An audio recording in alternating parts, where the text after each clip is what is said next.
Cool. Hello. Hi, everyone. Welcome to the next session of Zenskar's webinar series. Today we have Mr. Viraj Patel with us. Viraj started his career back in the day with PwC. He served as CFO at a bunch of different companies. Today he's an independent. He has an independent practice where he works with a bunch of different clients. He brings with him a wealth of experience in this space, and today we're kind of chatting about a topic that we would consider him an expert on, which is revenue recognition.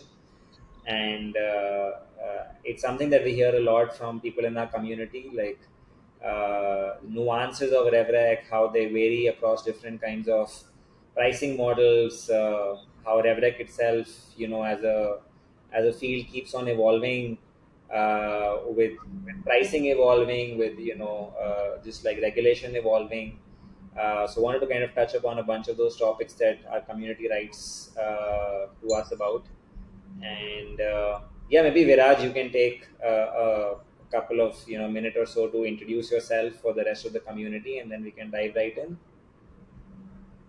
Hey, thanks, Apurva. And thanks, Saurabh. Yeah, as Apurva said, I presently serve as an independent CFO and board advisor for many of the startups.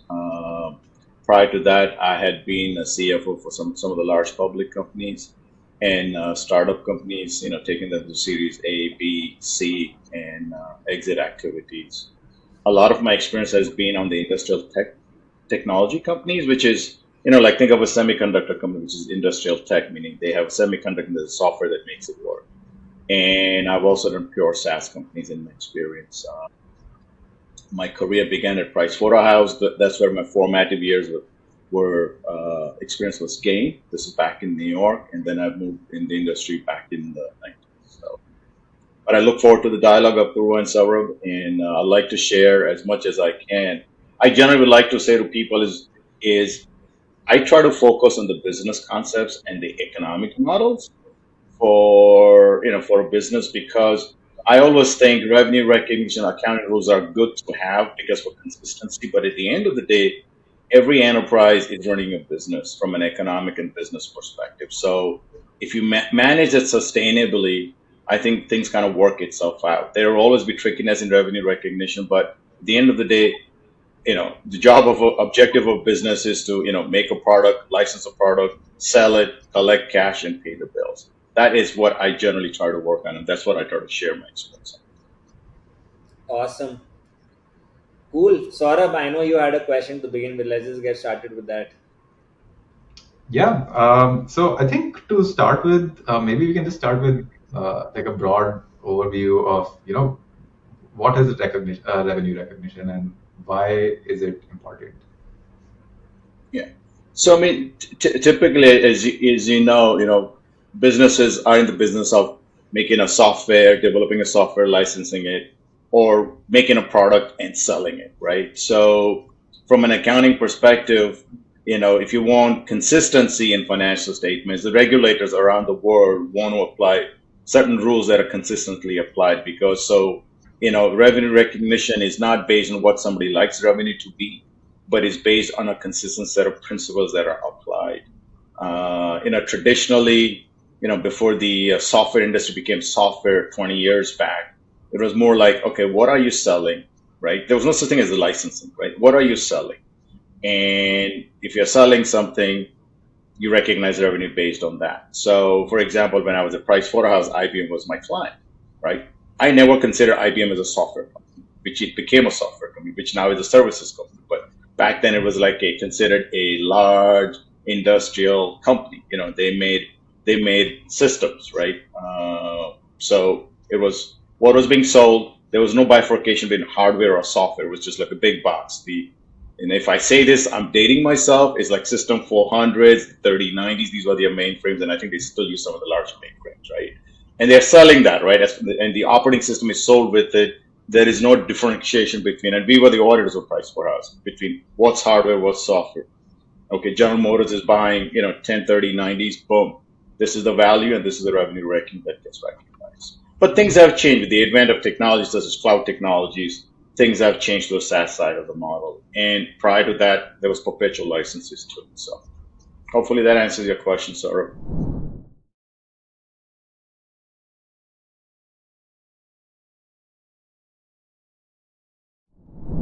Yeah. No, that's a great sort of starting point. And you mentioned that IBM started as a hardware company and then moved to like a software business. So, you know, can you talk a little more about the differences and nuances between, like hardware sorts of business models and software sorts of business models, and how they Sure. impact you? Yeah, no, so I mean, so what happens is, this is as people get more and more knowledgeable of the industry, it was the simple concept, what are you selling? Has the title passed? Yeah, you're selling a box, software it goes with it. I think what happened is, as with the advent of, the PCs, the laptops that came out, one was saying, well, because the value of software became known, right? In a sense that, do you need the software to make the machines work? So, the regulators kind of came in with the right intention, meaning you're selling a laptop or a network server, and you're also selling an operating system at the same time.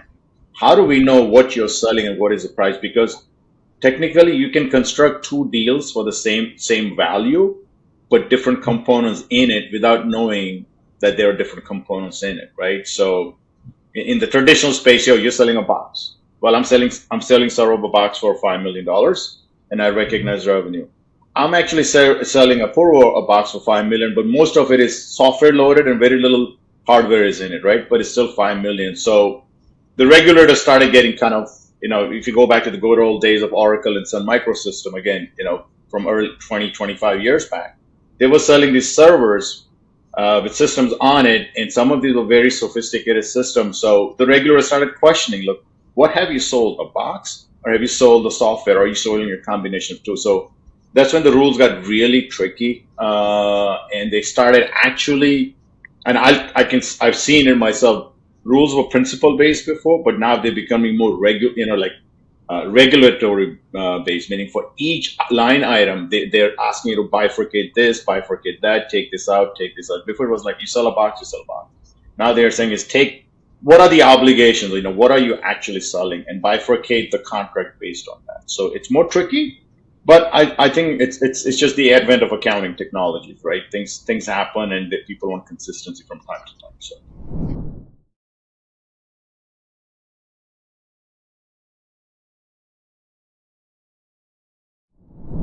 Yeah, I think that's a great sort of segue into my next question. So you mentioned, people want bifurcation of, every item and into obligations. So can you talk about this sort of dichotomy between like line items, like products or services, and like all the performance obligations that go with that are more relevant to the accounting side of things? Yeah. So let me give an example. I was in telecom as a CFO of a large public company. So we used to sell our telecom products, right? So we will sell hardware component. We would sell a software component on top of it. And then we would sell implementation services and then maintenance services. So think of a telecom, right? Like you're selling to the Verizons or the Comcast, right? You can sell all four within a pricing arrangement. Saying, look, for $10 million, I'm selling you these are the hardware components that are going to be in it, based on the configuration. These are the software that's going to go in it, and this is the implementation services, because you need some of our expertise to implement both hardware and software. And then we are going to provide you maintenance services going forward, right? You can write all of that into one contract and say it's $10 million, right? The And is it accounting just like rules will tell. is it just one Yeah, line in no, the but contract?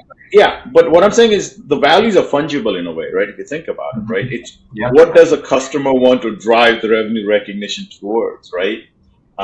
So I'm talking about this early 2000, 2005, 2010 years, right?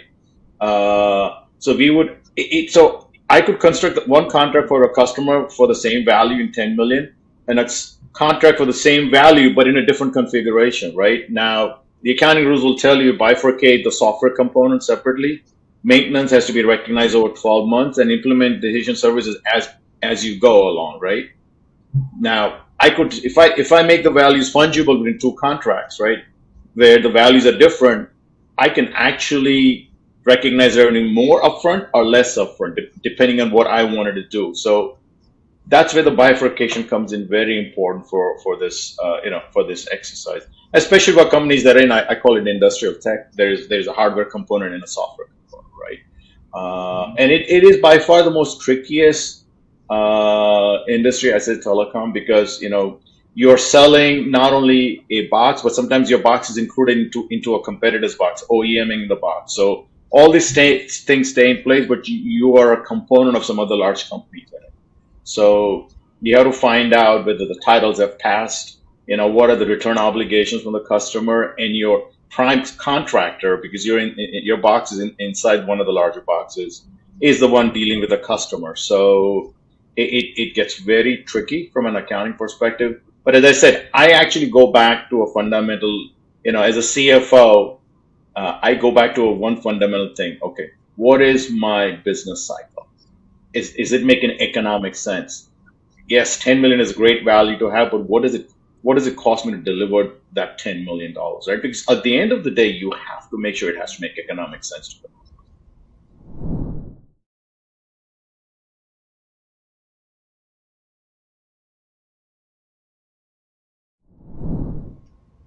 So, can you maybe dive one level deeper into why, has this become far more contextual with the advent of software? Like when there was no software, it was just hardware.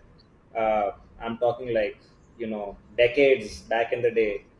At that time, was it less complex? Yeah, so back then, if you think about this, I can count on my fingers how many software companies existed per se, Yeah. right? This is pre-Google days, right? So you had companies that would license. So let's just talk about accounting software, right? Yeah. We can talk about Mapex and manufacturing software, but at the end of the day, companies use software to drive their business forward, whether it's for billing purposes or for production or manufacturing or just-in-time inventory, all this software. But there were only a few companies that made it. So if you think of the back in the early 2000s, they were the Oracles, right? That's Oracle and Sybase that licensed the database, right? And you had SAP that made the software, right? You also had Oracle in trying to get into the application software space, but then you had IBM that was in the space too with their software, right? So what would happen in those days is most companies are actually, it's called a perpetual license model. They're actually selling you the software. They're not licensing, they're selling you. What happens is like selling a car to you, except that they're selling you a code, right? So the revenue recognition was upfront. Yeah. Subject to maintenance bifurcation, you would say, well, so you're licensing, let's say, the database technology from Oracle, right, back in the days. And you'll negotiate a price, and that software is yours to use, Yeah. subject to a maintenance clause, right? Because after 5 years, it's yours. You can continue to use it as long as you want to use it. Yeah. But at some point, the software gets obsolete, right? Technology changes and the codes, depending on what you want to do. So the model was perpetual license. In fact, funny you asked me this question because I came to California to take a job in a software industry. I say this to it as a software industry. Back then, I used to just call it a company. It's a software company in the chip designing space, and so years back, chip design was done on what's called a tape out, manual tape out. But this was software that helped them design the chip, the circuitries, the design on the circuitries, and it was an enterprise SaaS company. So we would license. I mean, I say license, but deep down inside, we are actually selling the software to some of the large semiconductor companies where they'd buy it for 5 million, 10 million a year, and they would just use it to design the circuitry. So I came completely from industrial tech. I mean, obviously, IBM was my client at Price Waterhouse, and then moved in the industry. But when I came in here, again, I did not know anything about software as it wasn't very fancy as software. It was just a company, right? Yeah. But as you start thinking of the economic model, you say to yourself, you got startup companies that were just coming up, right, back in those days, and some of these are large public companies. One of them is the world's largest market value company, right? They were our customer, and these startup companies don't have lots of funding. They get a funding of $10 million, right? So one of the things we kind of said, my sales guys, and we kind of discussed like, what do we do? You can't tell the startup company, hey, I'll license you the tech, I'll sell you the software for 2 million, Mhm. and will be laughed away by the customer, right? Because that's 20% of the capital raise they've done. Yeah. So we actually, you know, came up with what's called a subscription license. Like what's the fancy word for it? Software is subscription. Yeah. Subscription license, time license. It's kind of similar. Meaning, we went to these startup companies and said, hey, look, we understand you can't pay me $2 million to take this software outright. And this was before the cloud technologies were available, right? But we said we can enter into an arrangement based on the number of users and the nodes that are going to hit. We will license you the technology for, let's say, $500,000, and 10 of your engineers can use it, because startup companies don't carry hundreds of engineers, right? Yeah. And that worked, right? The beauty of this is these are enterprise SaaS software, right? So it is not like they switch, right? I mean, obviously they go through a pre-trial to make sure the software is operating per the code as it's supposed to operate as a code. But this is how the time license, subscription license began, actually. And we were able to crack into some of these startup companies, which are some of the world's largest public companies and some of the highest market value companies in the world now. So some of this, again, I said, I had no software background. Again, I said I software because it's a big thing nowadays. Yeah. It's basically applying an economic model. Like, what does it take the customer? What is the customer's incentive? If I say pay me $2 million out of your $10 million fundraise, they're going to laugh away at me. Because if I'm the CFO on the other end, I'm like, seriously? This guy's asking me for 20% of my capital raise. I mean, where did it come from, right? I mean, it's just a simple. So economically, you have to think, what is the customer thinking, right? So.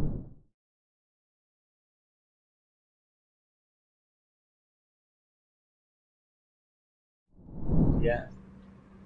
Makes sense. And with the advantage point in mind, right? You're talking about subscription-based models now, going from license-based models to subscription-based models. How does that, change the realities of how you need to kind of recognize your revenue? Because suddenly you're not selling it up front. It is you're charging for it every month or every quarter or every year.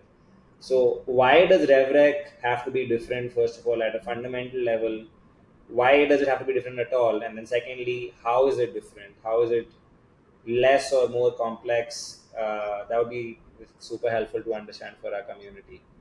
Sure. So it's software as subscription is less complex. It's very simple. Like, again, I'll tell you a very simple economic model, right? It's when you're selling a product, it's actually sold. Mm-hmm. So in the days of, like, if you're buying an Oracle database, you're buying it's a license, but you're buying the software, right? And then you do what you have to do with it, right? You can't change the code, but the code is operating as per the documentation So they've it's all given, right? recognized upfront in that case. The It's transaction. all recognized upfront. Customer recognized, the vendor recognized upfront. Yeah. Now, and the subscription is they're licensing you. Yeah. It's not your software anymore. In the theory, it's pay as you go. Exactly. Right? Yeah. And when I say use as you go, I shouldn't say pay as you go, because cash consideration is a little deviation from it, but it's use as you go, right? So at the end of the day, you have a license to use the technology. It's like leasing a car. Buying a car and leasing a car is kind of the same. Most people get this concept. If you lease a car, it's not yours. You have a right to use the car within, maintenance and all this stuff. And 3 years later, you give it back, or you can buy it, right? Yeah.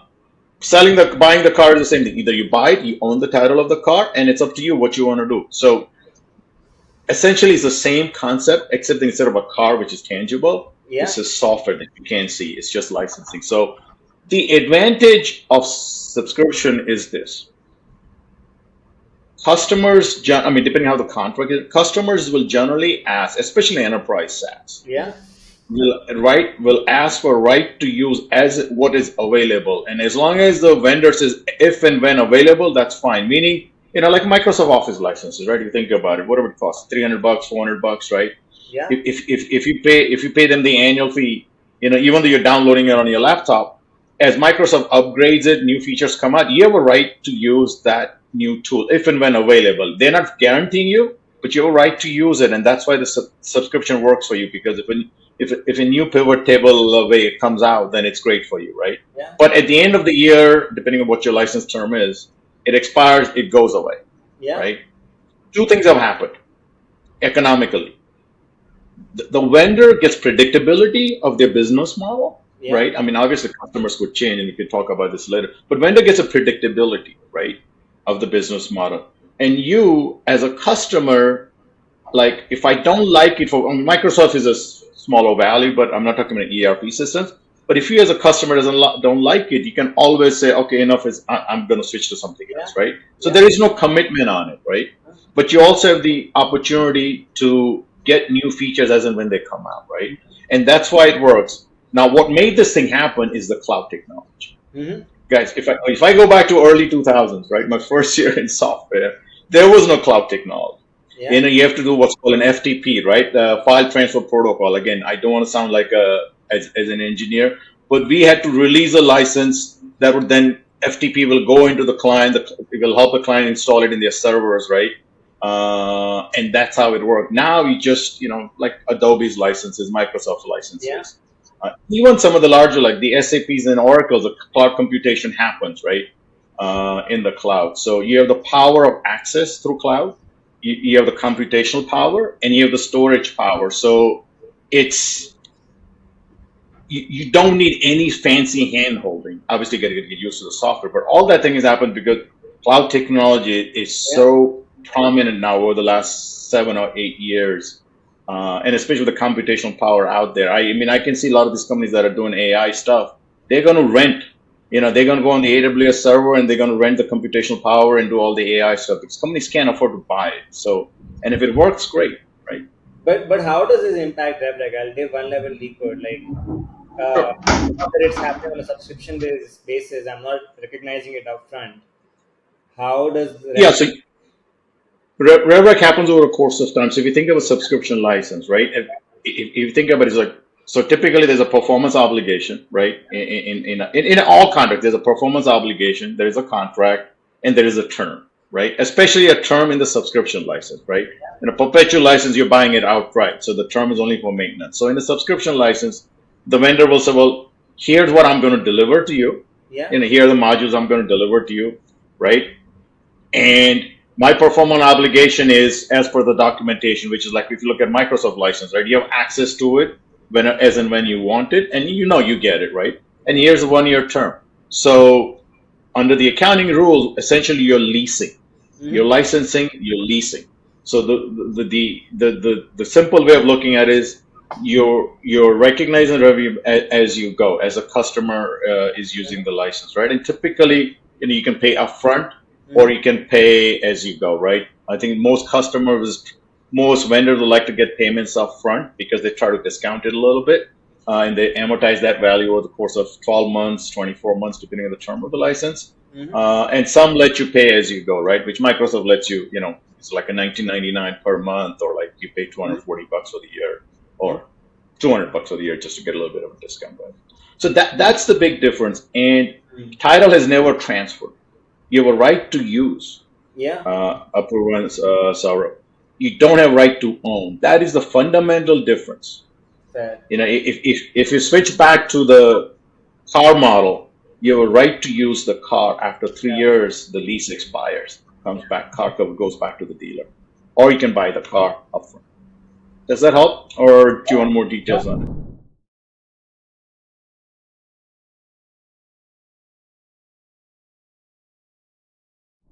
I think the car analogy makes a lot of sense, and I think Saurabh has a follow up, so I'll let him. Yeah, so I have a follow-up question. So, you talked about, how it's owning versus leasing. And earlier you had mentioned that when you're trying to sell to like a really small company, like $2 million made no sense. So you would say, okay, I'll charge you per user or per invoice, or some number that scales as Some parameter. Yeah, I mean, depending on it's like DocuSign has folders, right? They charge you based on folders, right? Exactly. E-signatures companies will charge you based on how many contracts you've signed or how many pages you've signed, right? Exactly. A couple of my clients, they were parameters set based on surveys, right? How many surveys you're going to do, right? So those parameters are set, and generally companies set like a limit expectation of what the customer would do. And then there's specifically called out if you exceed certain amount, then you would pay as XYZ. But you try to set up a optimized limit. So I mean, if the Mhm. customer doesn't use it, it doesn't matter. There's no refund to the customer, right? I mean, you have a right to use, and if you, up to that value or up to the parameters. So go ahead, Saurabh. Yeah. So exactly. So can you talk a little bit about the challenges with this sort of a business model from the processes side? Because like let's say you have like a fixed license, it's easy every month. It's like the same amount. There's no extra work needed. You do it once and then you just like sort of copy it every month. But with this sort of like a more nuanced business model, every month like somebody will have to go check what's going on and like bill them. So can you talk a little bit about like the intricacies about like one, like how revenue recognition is different, and second, like around the processes of how to keep their books in order? Yeah, so typically, so for example, let's say a model on a let's say parameters, right? So the company will say, well, we'll do X number of surveys for you, and over the course. I mean, or they have right to those surveys, right? Company Mhm. doesn't do it, the customer does it, right? And it's just said like, well, X number of surveys you can do, right? And you can use the software to do all that information, right?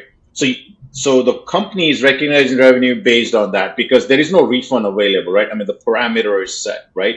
But there's also this language that's included that if you exceed this thing, then this is the price, right? So I mean, generally it's like, don't go from 300 to 305. You just go like there's a block of 300, which is what we think is optimized because the customers will tell you they don't want to overpay for this thing.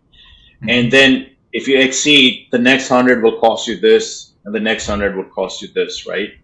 Uh, Now, obviously, inside the organization, you have to have some parity in the pricing because otherwise the revenue recognition rules will tell you, are you discounting the second and the third layer of access parameters? Because the rules will say, well, how do I know you're selling server 300 surveys for X value, but Apurva you're selling for this value, and you both have 100 and 100 each, but you may have a different. As I said, it's you could actually, it's fungible, right? So you have to have some practice that tells you that's what you do, just so the auditors are comfortable with it. But there is also this important, you have to have technology and tools to know if their access is happening because if there is an API overage, right? If they are using access, you need to know it for one simple reason. From a business perspective, you don't want someone to get more value than what you already provided. That's the economic side of my mind that tells me that as a CFO. But also for accounting rev rec purposes, you can't wait saying, well, oh yeah, you guys use 50 more surveys and you find out that in December that you use 50 more surveys back in July and August, it affects the revenue recognition rules. The rules are very clear. You can't wait. So you have to be a little bit more sophisticated in your systems to set that thing up. And I will tell you this, my experience for public companies, because they're well capitalized, they have already set up those things because they're a little bit more experienced. Their journey is a little bit matured as they go down the path. They have a larger accounting team, a sales team. They have a lot of sophisticated tools because it's a much more mature process by the time they get to the public arena. A lot of startup companies, the smaller ones, struggle with this concept, Yeah. right? They do struggle. Now, their focus is more on the business side, meaning, hey, look, I want to show my investor I got 3,500 customers, and now I have 4,500 customers. So Yeah. revenue recognition is important, but if you go in a board meeting, think about it. Like, well, they'll ask you, well, Viraj, how did you reckon 100,000 of lump sum revenue in December? And this, well, we just found out, and then it's an open, transparent conversation. Look, we don't have a way to track this thing, but now we have tracked it based on the systems. We went back to the customers or the customer or a customer multiple and they paid us the revenue. But what they want to hear is, hey, you got 4,500 customers. Yeah. That's what's going to drive the value of the business. RevRec is important, but it's the ARR that's going to drive the value of the business, right? So small companies do struggle, but again, there's a much better tools available to do this thing Yeah. for smaller companies also. Hopefully that answers your question on some of these challenges.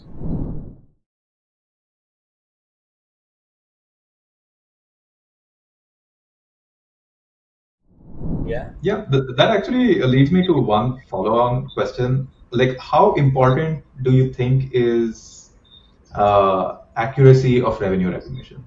Like, do you think it's fine to have it a little bit, up and down, or do you think it should be like super solid and accurate and exact? So, as I said, I would tell people focus on the economic model. Hmm. Make sure, I mean, I say this as a CFO, and I say this as myself as a CPA, work at Price for also many years. It's important to have that economic model correct. Revenue recognition is important from a consistency perspective. Now, public companies are much more sensitized to that because they don't have materially off revenue. So, like, Hmm. let's say your annual revenue is $50 million, right? Just give an example, or $100 million, right? That's your annual revenue, right? But you can't say, well, I had 10 million of revenue that was in last year, but I'm going to recognize this year. That's not going to fly as a public Hmm. company because that's materially off. And obviously, the board, the audit committee, and management, it it typically leads into restating financial statements, right? Hmm. So you have to be sensitive to revenue recognition, but my gut always is on the economic side of the model, right? And the rest will work itself out as long as you're doing things naturally, as opposed to trying to manage numbers. Things will work itself out. But especially in a public company, and I just want to preface this thing because I'm not trying to be an accounting expert in it. Public companies have to be extra sensitive on revenue recognition because it's almost like you may not have intended it to be that way, but it happens to be that Yeah. way, right? I give an example like $5 million contract, you had it, and Apurva had it, it's 5 million. He said, well, I'm going to recognize revenue because 5 million.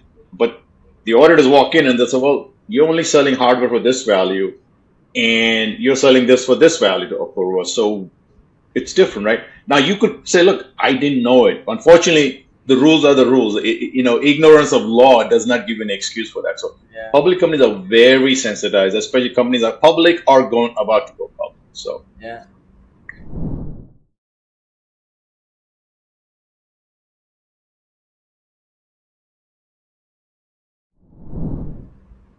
Awesome. I have one question that we didn't touch upon, which kind of leads up to the discussion we've had so far. The world is the software. Used to be license based. Move towards a subscription based model. In fact, in your words, it happened even before cloud was a thing. But it moved from a one time payment to more of a recurring payment. And now there is variability in the recurring payment with a lot of software companies like AWS charging based upon usage, where every month they may charge a different amount because the consumption amount varies, and therefore you're not paying the same amount every month. uh, how does that impact RevRec? Does it kind of like as someone, like, let's say I'm a accountant working at a mid-sized startup company that offers a hybrid pricing, which is subscription based and consumption based. What do I need to take care of to make sure I am compliant, and I'm recognizing revenue as accurately as possible? I know business is far more important, but I still have to kind of recognize revenue to be yeah. compliant. So if you have a business model that is operating that way, because that's what the economic model says, because some customers want to try it, so that portion becomes subscription, right? So you would say, let's say in this thing like um, you can bill up to 50 customers. You agree on the price of the customer. You can bill up to 50 customers. You're billing me. You're billing. You pay me. $50. Just trying to make this simple, like $1 or a customer. I'm not trying to say that's the pricing, but dollar a customer, right? But now what happens is this, right? Within your billing module, there are certain things you set up, right, for follow up with your customer. Because if you're managing the processes for your for the company, escalation, invoicing, escalation, sending text messages or emails to customer on behalf of the customer, because your software is doing that, you would have a separate price for it, right? But Yeah. that's just prices. But until that is used or that is invoked by the customer, you will not be able to recognize revenue, right? Yeah. So the way this should work is you have your subscription like 50, 50. $50 a month. You just recognize, right, $1 customer every month because that's what the customer has agreed to. And Yeah. when this usage comes in, Yeah. you would have you would have to get to a point what the usage is. You'll have to have some tools that tells you what the usage is, so Yeah. you can invoice the customer. Yeah. And that has to be You can use Zen's for that. Shameless plug. Sorry, please continue. I know I didn't hear you. You had a little. No, You I was said just, something, and I couldn't. you said you need tools that tell you your usage. I said you can use Zen's for that. So Yeah, I'm sure you have tools. So you need to have those tools yeah. for two things. As I said, I go back. You need to collect that cash from the customer. Revenue is important. Don't get me wrong, but you know that somebody has used that tool, or that API, or that Yeah. we have sent emails on their behalf that was agreed upon, but it wasn't priced because you weren't sure, the customer wasn't sure. So your software should be able to tell the customer, look, 5 follow-up emails to XYZ customers. It's 20 cents an email. What are the values are, right? Yeah. And that is important. So then there has to be authenticity Yeah. in the process, and especially independent software will give you that authenticity. It's not like the customer says, "Well, hey, where's this? Like, look, here's a report, right? It came out of my billing system, right? I'm Yeah. using those tools, and here it came out of it, right?" And that is important for the customer to build that credibility with vendor to build the credibility with your customer. And so the revenue recognition will happen. So let's say we are in the month of September, right? So let's say for the month of July, August, and September, $50 a month has been recognized. But at the end of in midstream in September, the emails were sent for follow up. Before the Yeah. quarter closes, you should recognize revenue on it based on the values the tool is generating, provided the customer also, yeah, we agree that has happened. I mean, that is important. And the revenue recognition should happen there. You can't wait till 6 months down the road to find this information out. Now, some companies are in that space because they just don't have the tools, they don't have the setup, they don't have the infrastructure, and it happens, and mostly it's in the startup companies. Does that answer, Apurva, your question?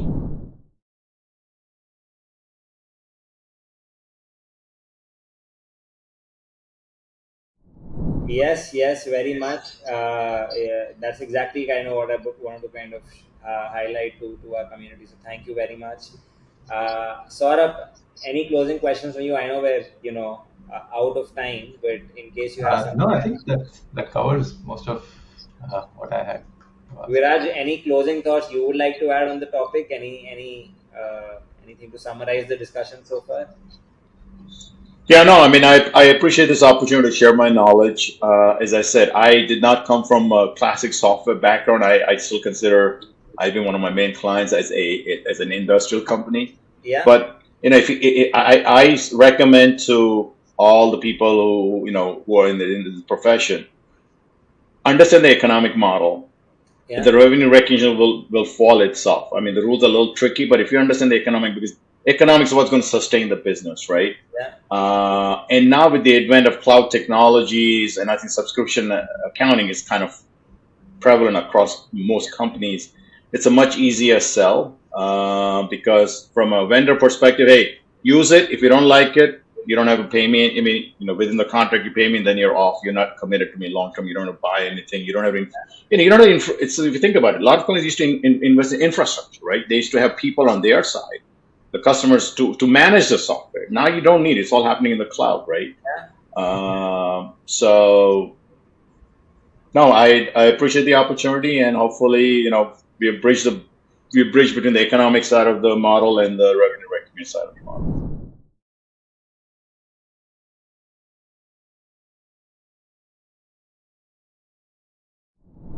Yeah, no, we actually never hear that economic side as much because most people we talk more about the RevRec side of things. So I'm glad we could bring out that perspective.